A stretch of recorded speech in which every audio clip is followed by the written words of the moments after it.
Hi, everyone. I'm De'Ara, the host of the All Kinds of Minds podcast. I represent Social Cipher, an edtech company that makes social and emotional learning games for neurodivergent students.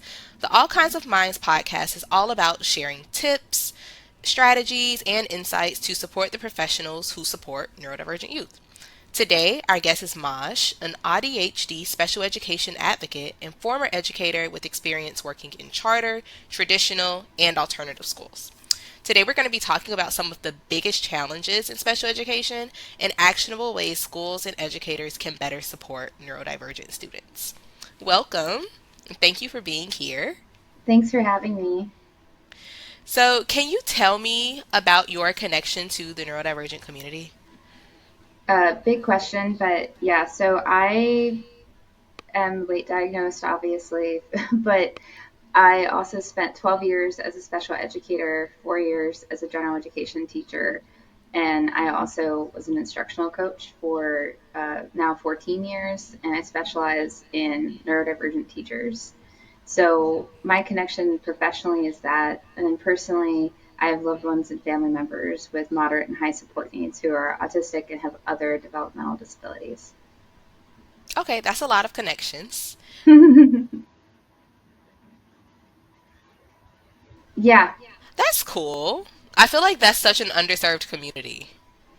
we don't tend to last long in the classroom because we either don't know that we're neurodivergent or our needs are not being met if we do know, and it's very hard to have accommodations as an educator full time. Y- Yeah, definitely so. I remember being a teacher and feeling like I just wish they would treat the adults with the same kind of care that they treat the students sometimes because teachers do need accommodation sometimes. They do need, that empathy and understanding and all of that we're supposed to show the students. So, yeah, No one's that's pretty getting cool. it. No one is getting that empathy and Yeah. understanding. Yes. Yeah. A lot of administrators will say to do these things. Now, what's Yeah. actually happening, that's a different story. So, what inspired you to go into special education, and what's kept you in the field for so long? Um, so originally I was slated to teach general education. I got placed through the terrible program known as Teach for America. And at the time I was unhoused. And so I did TFA and it was my way out of a really horrible DV situation. I get placed in a charter school and I'm supposed to teach general education kindergarten.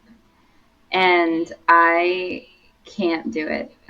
It's in the beginning it's terrible, and so I go to my principal and I beg, can I work with our kids in small groups who are in special education? I knew that there was an opening, and she agreed. Um, the environment of that first school is I have a hard time even talking about it because I think it would shock people to know what was going on in that school. So then I ended up loving working with small groups of kids that had disabilities, and we almost got to create our own little safe haven for our kids in a space that was incredibly the most compliant space you can imagine, the most like militant space, a space where we were asking 5-year-olds to hold their hands and sit up straight and hold their bladder all day. And, lots of folks who look like me, white folks, were yelling at 5 and 6-year-olds as a form of classroom management and threatening them and making them cry as a form of breaking them down. It was a very scary, violent environment for a child to be in, and also as an adult to be in. And then fast forward, I have the worst autistic burnout of my life in 2023, and I have been doing special education advocacy part time on the side since I started. And then I go full time because I don't know what else to do with myself, and I'm not going to stop fighting for what our kids deserve, which is a lot better. Um, and since then, I've been completely full time since 23. So it's been 2 years now of doing nothing but instructional coaching and special education advocacy. Do you feel like with the instructional coach position, you're better able to help the kids by helping the teachers? Especially because I don't work for anyone but myself, yes. So administrators or district higher ups will seek me out because this is how it usually goes. I show up to an IEP meeting and I teach them skills about this one student, and they go, "Oh snap! A lot of kids would benefit if we did this. Can you come in and train us?" And then they realize, wait a minute, we have a lot of learning gaps here. Can we bring you on board? And so I am able to help a lot more kids that way than just direct classroom instruction. And I've worked with teams that are in outplacement schools, like autism special schools, where we put often our highest support needs kids, all the way to other types of buildings that are separate, or inclusion programs in district. So it's given me a lot of, I don't know, purview, I guess, on where things are at for different kinds of programs in different states. Last year, I was in 3 different states doing instructional coaching and supporting a lot of the teachers, and it was really, really lovely for me. That's good. I'm glad you're able to make a difference in that way, in a way that seems a lot less stressful than what you were doing before. And that's good that they're actually seeking out those services instead of just being defensive, like, well, we're going to do it our way. We don't need your help. So, a lot of schools don't get it right, but I definitely am glad that enough of them are trying, Some to, are trying really hard. I yeah. think there's people who have not lost touch with their humanity who want to do right by kids. Um, Hmm. and so they are just desperate for resources. There's folks who, there's many teachers, they did not get into this field because of money. They did not get into this field because of clout. And they are thrown in there, or administrators are thrown in there, and then they're like, oh my gosh, my kids don't have anything. And by kids, I do mean my students, because I just refer to them as my kids. But yeah, Yeah. That's definitely a teacher thing. it's definitely a teacher thing for sure. Yeah. I still talk about my students, and I'll say my kids sometimes, and they're like in their 20s now, but What did still. you teach? Can you remind me? I taught 6th through 12th grade, business, marketing, career development, financial literacy, Amazing. all of those different kinds of subjects. So it was super cool. I enjoyed it. So with you having all these different experiences in different states and with different grade levels and just in different roles, what would you say are some of the biggest problems that you're seeing in special education today? One is misuse of funds. Okay. um, so I think it's important that we fully fund special education, first off, fully fund it. It's never been fully funded at the federal level. Um, I think, two, it's really important that teachers receive actual training. Teacher preparation programs are not what we think they are. And I'm not talking about my own teacher preparation program. I mean, I've worked with literally hundreds of teachers, and they're coming in. And I think we have separated this idea that there's a general education teacher certification or licensure, and then there's the separate one that you have to get for like English as a second language, special education, general, like. And the truth is, everyone must have certification and training in special education and gen ed. Everyone. That just needs to be the norm at this point, because the number of students who are identifying who, it's not just autism, it's also ADHD is like 1 in 9, dyslexia is like 1 in 20, or 1 in 5, sorry. FASD is like 1 in 20. It's right, like we need to have general education teachers who are trained. And also, special education teacher programs don't do a good job either, to be quite honest. So part of it is underfunding, part of it is undertraining, and then the last part is undersupported. Administrators make or break if teachers stay. And special education is almost always in every single district the number one vacant position. So it doesn't matter if that's one vacancy or if your whole department is vacant. It doesn't matter the type of special education position, if we are doing resource room slash sets, if we're doing inclusion program, if we're doing a behavior room, if we're doing whatever your thing is, that is the number one position, the role that remains vacant, because we are so under supported and understaffed. Obviously, that includes also paying our paraprofessionals and training them more. At this point, you cannot ask paraprofessionals to do their jobs at $50,000. And there's many places in the US where it's not even $50,000 a year. It's not a livable wage. And there's no hazard pay. As someone who's been hit, concussed, bruised, stabbed, threatened, stalked on the job, there's nothing for us. It's like, okay, we'll take a day off if you have enough days off, and then file workman's comp and see you tomorrow. And that's especially true for paraprofessionals. And then we're shocked at why there's no continuity of care. So students do well when they can, and students do well because they feel safe. And if you're constantly giving them essentially abandonment trauma, that teacher, that paraprofessional, a staffer that they built a really close, safe relationship with is often the anchor that makes them come to school. You interrupt that because that teacher leaves, that teacher is forced to leave. Like me, I couldn't come back, and all of my kids, my entire caseload exploded in regression, exploded in big behaviors that we hadn't seen in like 2 years.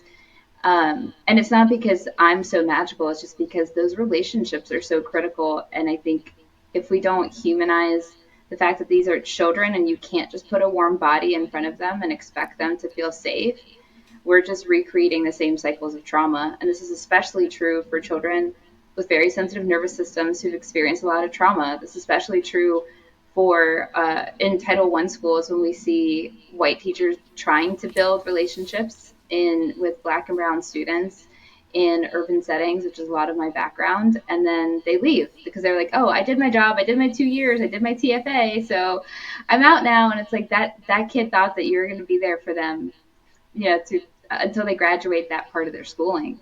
And so the cycle really dehumanizes the teaching professionals and the support professionals and assumes that children can just function off of someone with a pulse in front of them and no more than that. And that's just not how children work. Yeah, that's that's a lot. Yeah. That's a lot of what you spoke on with that teacher shortage. I'm definitely seeing that. You're on the West Coast, right?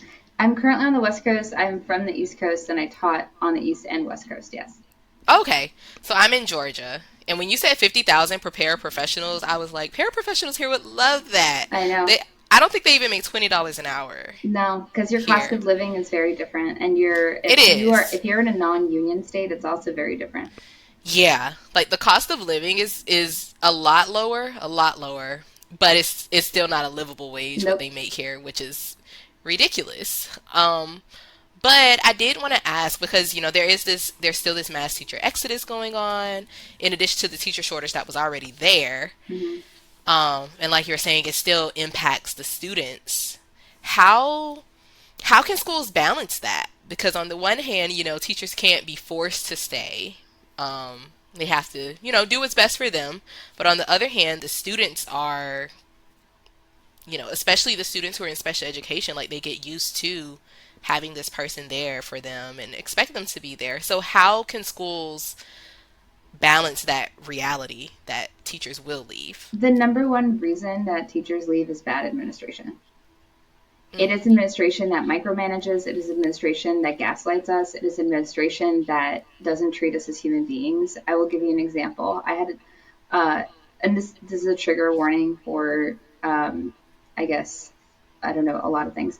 I had a student who had really sensitive nervous system, and they ran outside onto the playground and were screaming that I had harmed them in a way that was sexual. This is a student who would often have these kinds of emotional escalations. Nothing like that obviously had happened. It was because I was not available and I was working with another student. So, the student elopes out onto the playground, gets on top of the play structure, and starts screaming for the neighborhood, surrounding neighborhood, to call the cops.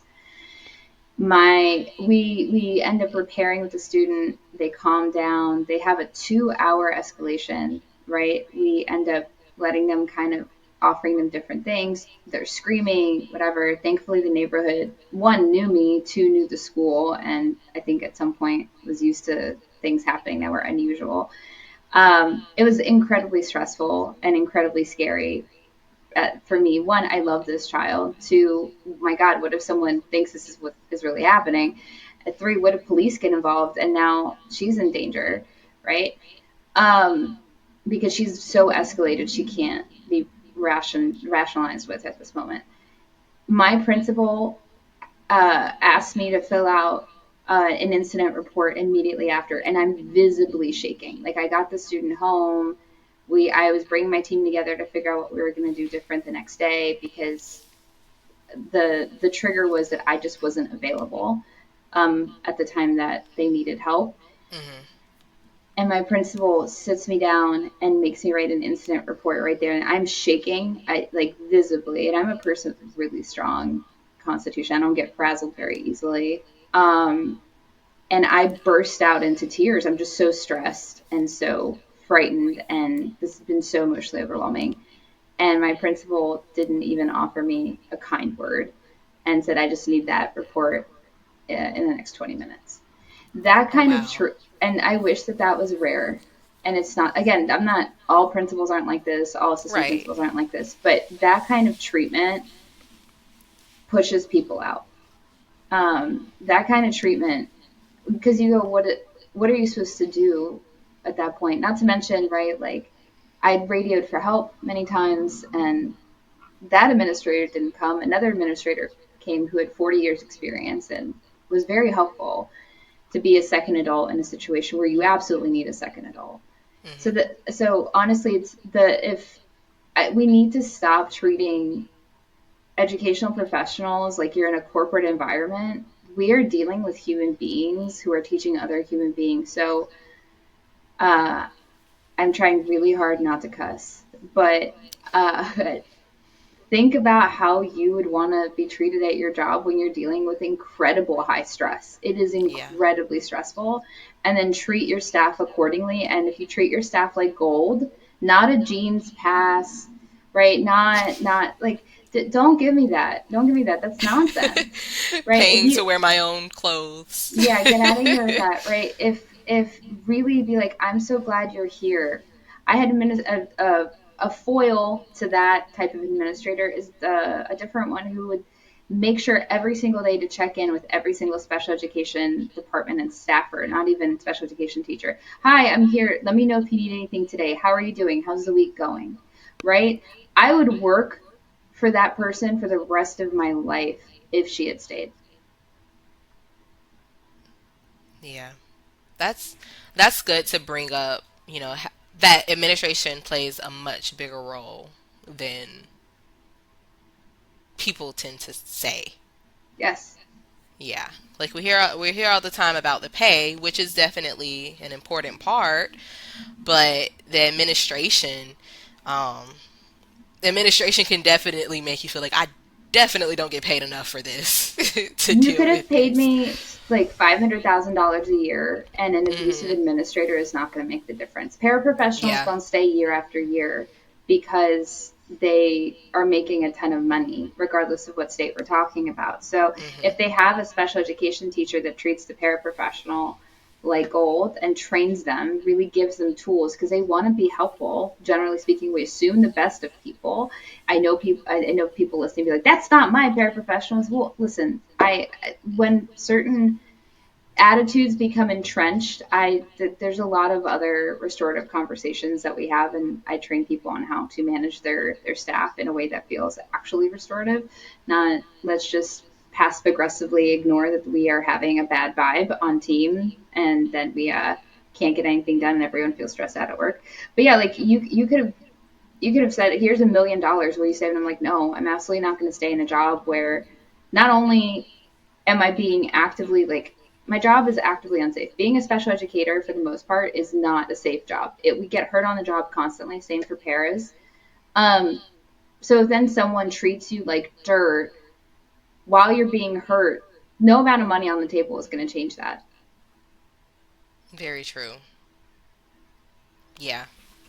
That's true. And the things that you're saying administrators could do isn't even something that's like difficult No, or time consuming. It's just, hey, check in, encourage us, support us when we need support. Stuff that doesn't really take a lot of time and doesn't take much money, oftentimes And doesn't take any be money. humble. Like, one, be honest that you are in a position of authority instead of essentially like avoiding that reality. You are in a position of authority. You know, like if you're a principal, depending on where you are, you're making significantly more than staff. You were hopefully, fingers crossed, previously a teacher.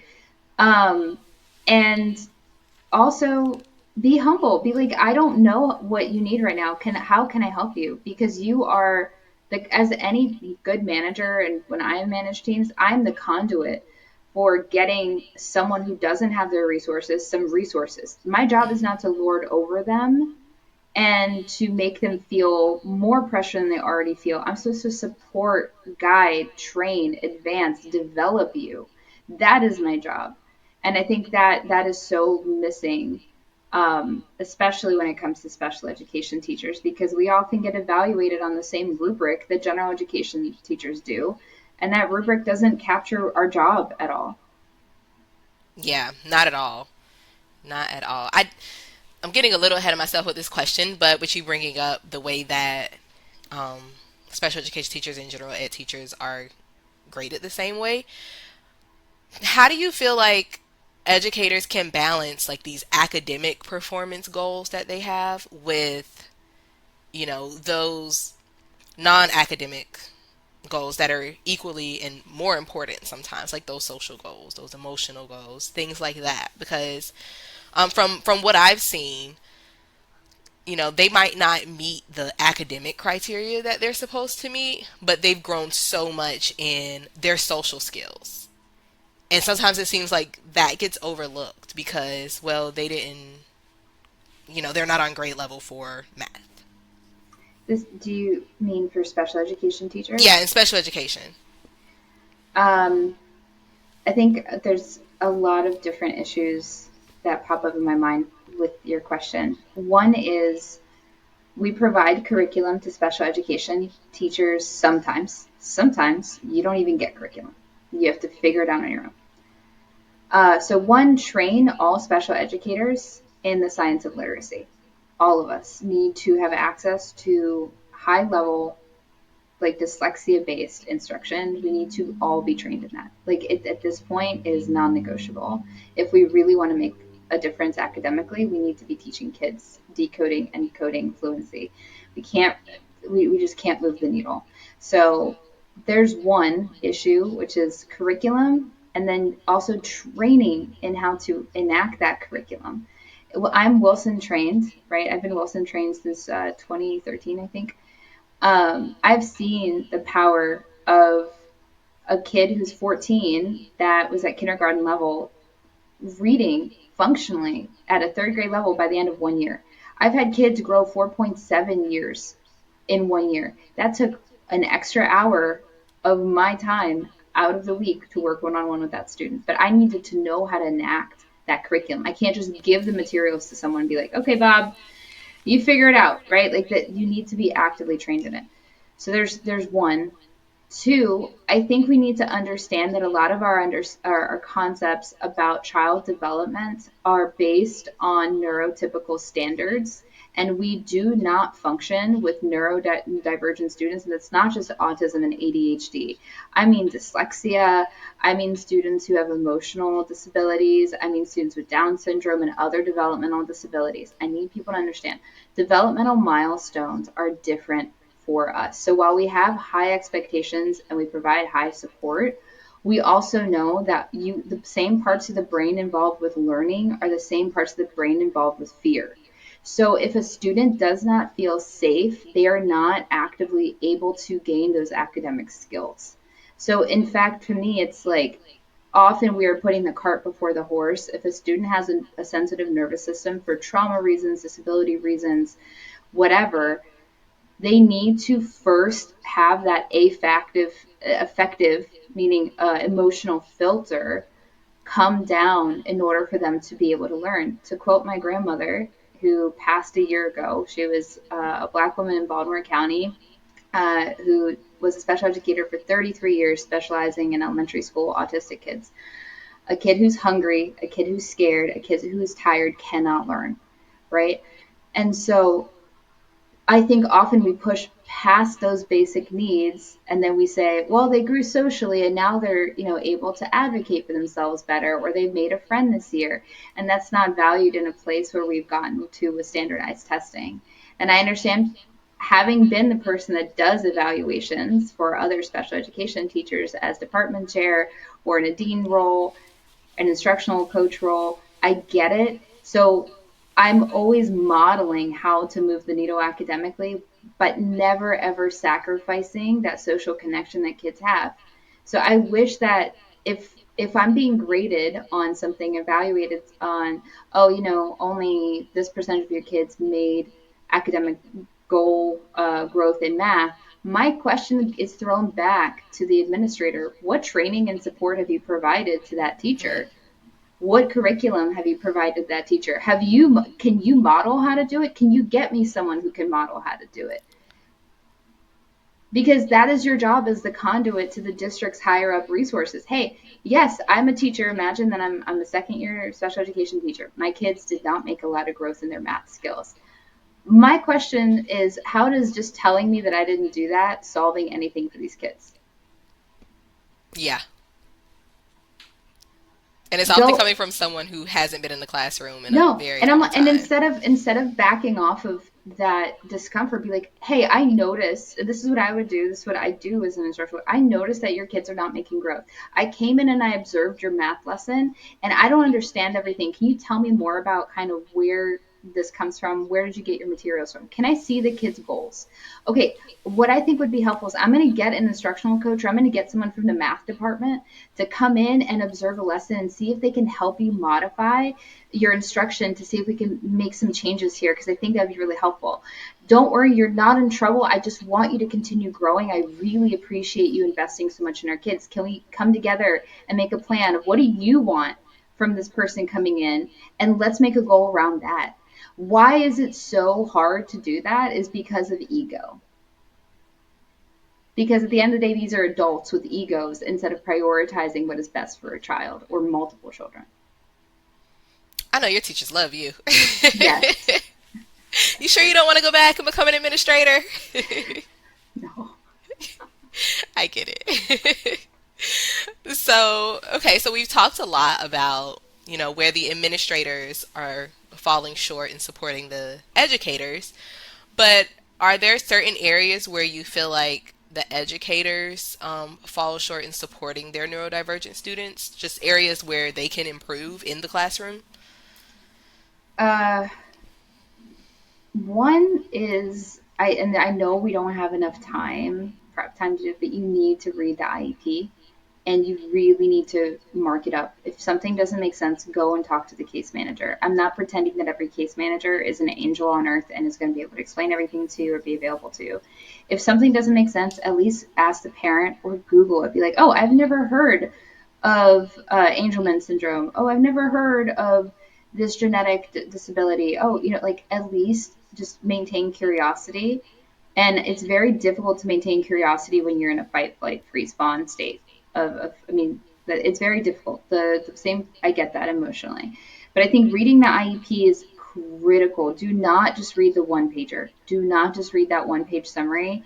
And for some of you that don't ever see your kids' IEPs, just know that's a violation. It is you are supposed to know your students' IEPs.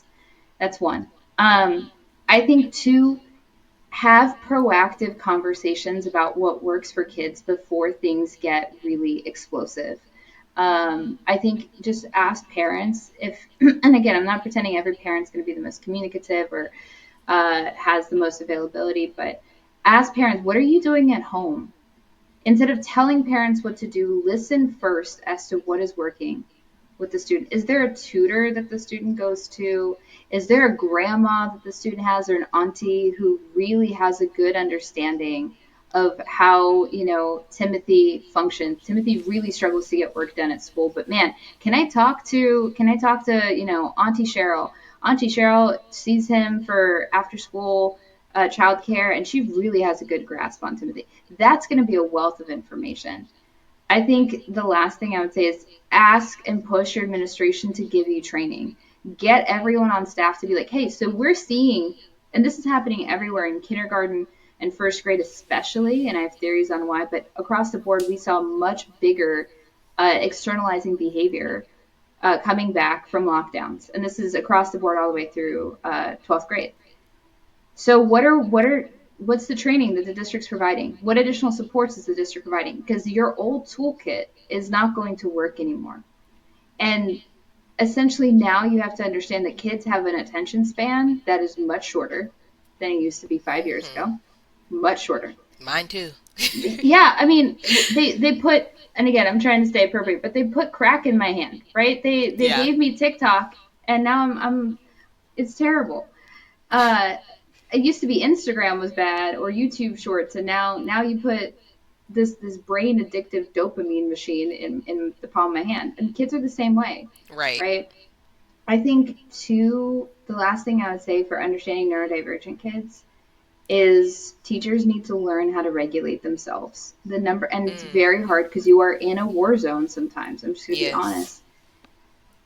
But you need to like figure out what are your supports. So I want you to close that laptop at the end of the day. I want you to go and move your body. I want you to rest. I want you to have a hobby outside of teaching. Do not wrap up your entire identity in being an educator because there's always going to be a need for educators. It is not just a job, but it is a job. And if you let the job become everything, it will consume you. And the more that you are tying your identity to being an educator and not a lot of other things, the more you take things personally and it will burn you to the ground. You will not be able to show up for kids that have shutdowns, kids that have like they blurt out things that to you seem off topic, but you don't have any capacity or patience at that point because you're Hmm. always at a 10. You're always fried, right? So, and I fully understand that. The last thing I'll say is if you are really not okay, do not stay. Do not be a white savior. Do not be a martyr. Do not be there are other like you cannot save the kids, and if you are getting to that point where you feel like it's between you and an entire district and your health is declining, you need to go take care of yourselves. Your kids, if they could articulate it, would say we don't want you to die for us either, and Hmm. you're not going to be any good for your students. You're not. At that point, you're reactive, you're burnt out, you have brain fog, you're not sleeping, you're very low on resources at that point. And that goes back to what you were saying about teachers getting the accommodations that they need Yeah. and, being treated with care and all of that. And yeah, like that was a good point. Nobody's brought up that point before that I've talked to about how teachers also don't necessarily know how to regulate. Because No one teaches us. no one Nobody. teaches it, and being a teacher is such a unique job that, like, yeah, what works when you're at home and you're overwhelmed will be totally different when you have 20 students who are all talking to you at once, and three of them are crying and others are yelling and two have to go to the bathroom. Like, totally different strategies, and if nobody's teaching you how to deal with that, you're gonna either shut down or start yelling or Yeah. say I'm not coming back tomorrow. Yeah. So, yeah, Yeah. like And we that's all a get great point. triggered. I like listen, I'm never gonna pretend like I've never raised my voice at a kid out of frustration. I think we need to be really honest that we are human beings put Mhm. in like you said, very unique position that most people don't understand because they just see it on TV or maybe they'll visit for like, Valentine's Day dance. They don't see the day in, day out of what it's like from bell to bell and then after, before and after the bells of what happened. They don't see it. They don't see that we go home and all we think about is that one kid or what that parent said to you or a coworker that was passive aggressive, and especially if you're neurodivergent yourself, you're like, I'm so socially stressed out on Mhm. top of trying to meet curriculum demands, write a lesson plan. It is a very unique siloed kind of job that most of society doesn't really understand.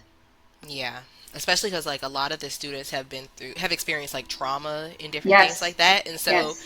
you kind of take that on too, even though you're not a therapist, you're not a Nope. social worker, but you care about these kids, and so when you hear about some of the things that they've been through, some of the things that they're facing, it's like, how can I Well, first off, I'm hearing this about a whole bunch of different students. Hmm. How am I supposed to be okay when I know that they're not okay? But also, how am I supposed to get them to do math work Hmm. when they're dealing with, XYZ at home? So I it's always just a lot. say, and I think it's shocking for people to know, I'm pretty strict as a general education teacher, and people are like, because we go into this trauma response about compliance, but I want to be honest that there's a small level of compliance that is necessary to make school work right now. Unless you're going to a Montessori model, everything needs to feel very fair. And I think this feeds into like Hmm. a different concept, but if I have different consequence systems and everything is reactive instead of like, yep, we laid out the expectation, we practiced it. I don't care how old they are. I practice everything with my middle schoolers as much as I do with my high schoolers, as much as I do with my elementary school kids. This is how you get this is how you go to the bathroom. This is you grab a pass and you go to the bathroom, or you show music. You like this is how you sharpen your pencil. This is not an okay time to sharpen your pencil. There are no surprises in Hmm. my classroom, so a student can just focus on work. And I would have kids be like, it's fine for you to put your head down. It's fine for you to grab your 2 minute I need to walk pass. It's fine for you to go get a drink of water. And then we're gonna come back. I'm gonna meet you at the door and say, hey, what's up? And then that is really like Ross Green's method in the moment of like, let's collaboratively find, okay, so you're feeling really tired. Oh, you didn't sleep last night? Oh, okay. So, oh, Shantae said something about your hair and that really made you mad. Oh, yeah, that made you really mad too. Okay. Can we put that aside and then come and problem solve during lunch? Or are you just like, I need to put my head down right now. I can't be in there. Right? Like, treat people like human beings, regardless of how old they are, is Hmm. maybe the biggest thing. And my kids outperformed all the other previous, even those ridiculous state tests, they always outperformed. Yeah. So, That's not surprising because they care. And when they know that you care, they also want to do well because they want to make you proud. Like, I've yeah, noticed that too. Like, they are super excited to do well. Not just because they did a good job, but because they want to tell you that they did a good job. when I So, would go into like for middle school, I'd go into another person's class, and in science class, two of my kids are choking each other out, and the teacher's not doing anything about it. But that would communicate to my kids who had IEPs, but I'm serving a dual capacity because we're understaffed in a seventh grade math role, and I'm the special education case manager, and I'm the department chair, and I'm the Bible coordinator, whatever. oh my goodness. Which I was joking, but right, like, and I walk in there, and immediately, Marlon and Angel are like, "Oh, teacher Emma's here." Oh, yeah, let me sit down. And I'd be like, hey, and then you follow up the teacher, you're like, hey, I noticed our boys were choking each other in the back of the classroom. And the teacher gets defensive. Hmm. And you're like, okay, but like, especially for my kids with disabilities, especially for my kids that are Latinx, they someone's going to call the cops. Like, I don't, and we can't have that, friends. So our classroom management is very important because we need to set the tone of we're gonna all be safe. We're gonna all respect each other. And when I say that, people are like, "Oh, so like it's really militant." I'm like, "No, because it's developmentally appropriate." With my middle and high schoolers, even with my fifth graders, I would absolutely roast the crap out of them. I love roasting my children, but in order to roast a child correctly as classroom management, you have to have so much love and trust already built. I'm Yes. not like, "Oh, those shoes are ugly." That's not a roast, friends. No, that's bullying. That's bullying. But if a kid doesn't do homework 2 nights in a row, and I know it's because his mom told me that he just refused, like she'd send me a text, oh, he just refused. Isaiah refused to do his homework, right? I'd be like, hey, David, come get your best friend Isaiah and do his homework with him, right? Like, and David's like, oh, again, right? Because it's always we move as one team. We're one big team here. So if one of us is not getting what we need, we support that person. But Yeah. there's a lot of things that you can coach people on if they're open to it. That's where that ego comes in that you were talking about, not getting Yes. defensive and actually being open and recognizing, like, I don't know everything. Because realistically, they weren't trained to do this stuff right either. No. So, Mm-mm. yeah. So it's not even anything to be ashamed of. Like, a lot of the administrators weren't trained properly when they were No. teachers. And so if they would just, be open about that and say, like, I don't have the answer, but I'm going to find someone who does, just like how you Mm-hmm. said that you do, like, that will, people respect that so much more than acting like a know it all. Yeah. So, back to the IEPs and 504 plans, because you mentioned that you do a lot with that as a special education advocate. What are some common misconceptions that educators or administrators have about them that They're you not like to being hear? handed out like candy. It is very difficult. 504 plans should not be generic, and they are a legal document. IEPs are not what's it called uh, like a free pass to bad behavior or anything like that. IEPs are supposed to provide specially designed instruction. Another misconception: you can still have consequences and disciplinary procedures for students with IEPs and 504s. With IEPs, it's just there's an extra layer of protection that if we get to that 10 days cumulative suspension, we're supposed to have a manifestation determination review meeting. Yes, it is required. We must have that meeting. Behavior intervention plans are part of the IEP. They are not a separate document. Gosh, there's like a lot of misconceptions. That general education teachers and administrators are as responsible for everything written in the 504 and IEP as much as the case manager. That they are general education students first, and then they also receive specially designed instruction if they have an IEP or accommodations on a 504. But they are still general education students, and everyone in that school building is responsible for that IEP. Everyone. From the custodian, if there's a reason for the custodian to know. For example, if you have a kid that elopes into a closet all the time, I'm going to let the custodian know that the kid has a behavior intervention plan and an IEP, and I'm going to bring the custodian into the picture. So it is a full school team thing. Of course, we're only telling the people that are required to know about the students' like private FERPA information. But there are situations, for example, where I have a student that really eloped into the cafeteria and would destroy things. I need to work with the cafeteria staff to know that this kid has a plan, and let's make a plan that is going to work with the cafeteria staff as well. So it's not just your case manager and no one else. I've heard all of those. Yeah, I bet you have. I've heard all of those as a teacher. So I appreciate you clearing those up because those really are extremely common. More common than the reality, probably. Another one that I always heard a lot was, well, they're not going to get accommodations in the real world. Is that one that you've heard before? Yes, When and that is just not true. So students who have IEPs and 504s, if they're on diploma track, they're going to post-secondary school, including trade school, they can apply for accommodations. That's one. Two, by the time students are in high school, and disability is very, very diverse. It hmm very one student's level of accommodation is going to be very different than other students.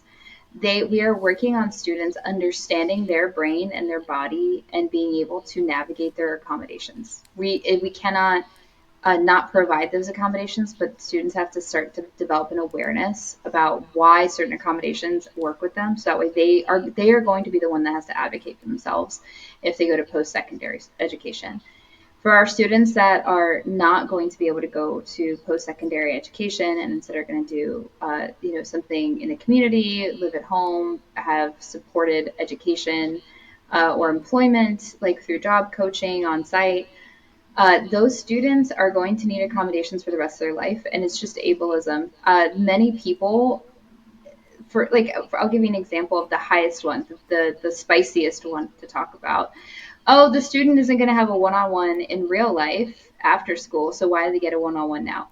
And I say, so have you ever met someone who needs 24/7 round the clock care? And they go, well, no. I'm like, so that tells me that your community that you interact with every day, your circle, is missing people with significant disability needs, because I know many people as adults that need a full-time caretaker. That is the reality of being disabled, whether you understand that they're disabled or not.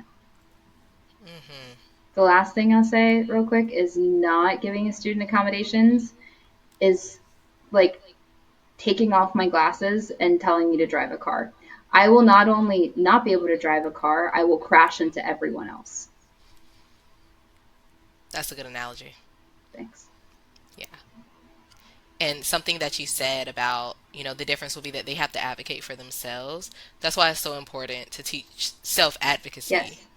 while they're still young, because unfortunately, people won't always be the No. kindest. People won't just voluntarily, accommodate them. Um, And the research and that, backs you up.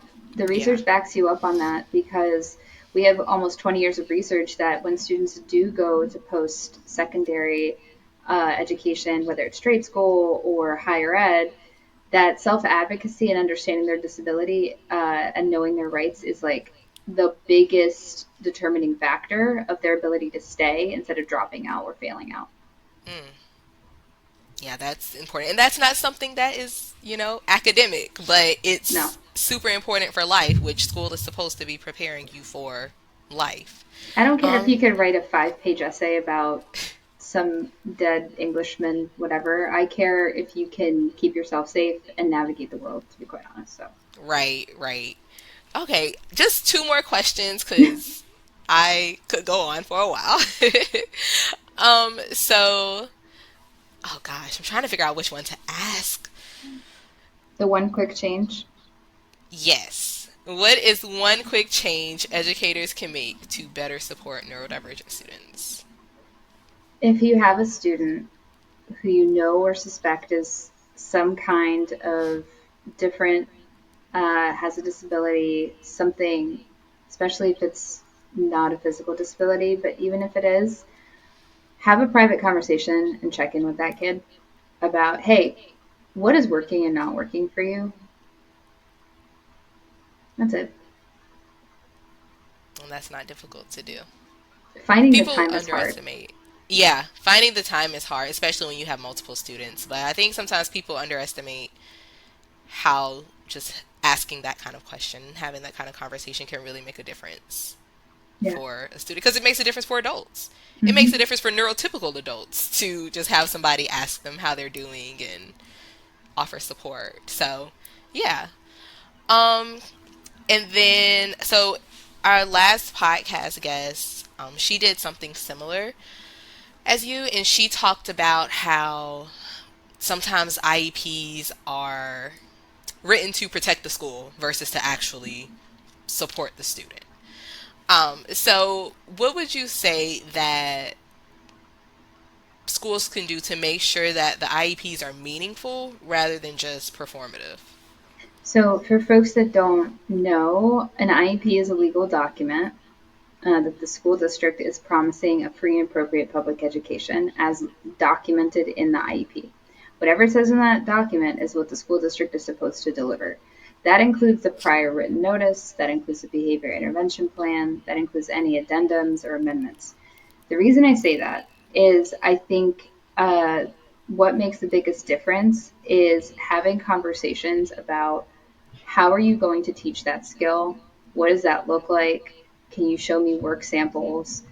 When an IEP is written in a way that allows someone to just say, yeah, it's in the document, but then the progress report comes back, oh, yeah, they're making progress, and there's no data, there's no work samples, there's nothing. So I write things like, I want to see if you're saying my kid is doing something like a play based skill or our higher support needs kids who are still learning communication.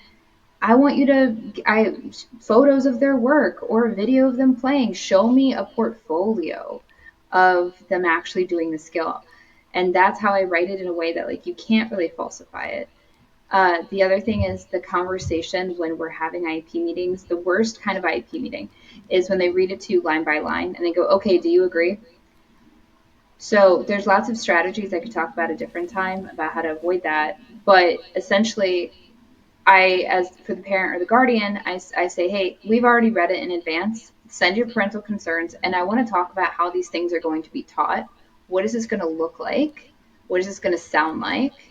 Can I come and observe at some point? And I'm writing the data collection to be work samples, portfolio samples. I don't, and they need to understand that you mean business. So if you don't get that first progress report and it's actual data, not just, oh yeah, on a 1 to 4 scale, they're at a 2. What the heck does that mean? I don't know what that means. That doesn't tell me anything. I'm calling an IEP meeting. Okay, so basically put things in place to hold everyone accountable. Correct. Yeah, that's a pretty good answer. Thanks. So, where can listeners learn more about your services? Because you are clearly absolutely awesome at what you do. So, where can they learn more and where can they keep up with you? I'm at Neuro Supports on all social media. That's Neuro Supports. And then my website is www.neurosupports.org. Yes.